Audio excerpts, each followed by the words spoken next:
ஓம் சாந்தி. அவ்யக்த சமிகை 17 செப்டம்பர் 2025. अभी ज्वालामुखी वन आसुरी संस्कार आसुरी स्वभाव सब कुछ भस्म करो. பாபா சொல்றாரு, இப்பொழுது சக்திசாலியானவராகி ஜுவாலாமுகி ஜுவாலை ரூபமான யோகத்தில் இருக்கக்கூடியவராகி தன்னுடைய அசுர சம்ஸ்காரங்களையும் அசுர ஸ்வபாவங்களையும் நீங்கள் எரித்து விடுங்கள். இன்னைக்கு பாபா நமக்கு மற்றவர்களுக்காக செய்ய சொல்லலை, உங்களுக்குள்ள என்ன இருக்கோ அது முதல்ல முழுமையாக எரிந்து क्लीन ஆகணும்.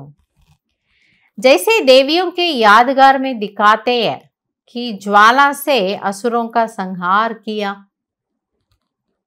எப்பொழுதுமே தேவிகளுடைய நினைவாக இதை காட்டுவாங்களாம். அந்த தேவி தன்னுடைய அந்த ஒரு சக்தியின் மூலமாக நெருப்பின் மூலமாக அசுரர்களை எரித்து விட்டாள், அழித்து விட்டாள் அப்படின்னு சொல்லுவாங்களாம்.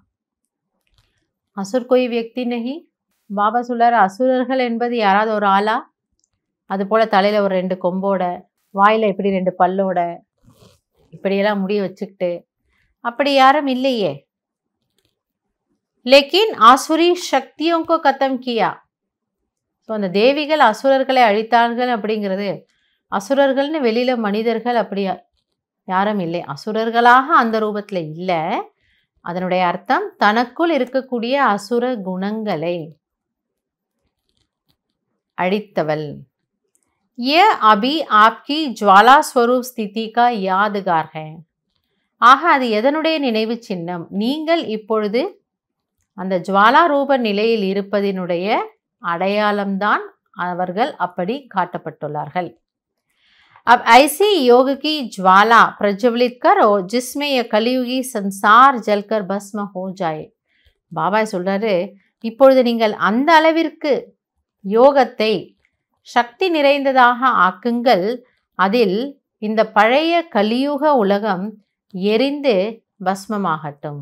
இப்பொழுது நீங்கள் யோகத்தின் ஜுவாலையை அந்த அளவு அதிகமாக்குங்கள், அப்பொழுது உலகத்தினுடைய அசுர சம்ஸ்காரங்கள் எரிந்து பஸ்மமாகட்டும். ஸோ முதல்ல தனக்குள்ள இருக்கிறத நீங்கள் எரிச்சிடுங்க.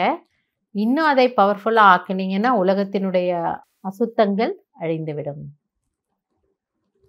நல்லது. ஓம் சாந்தி.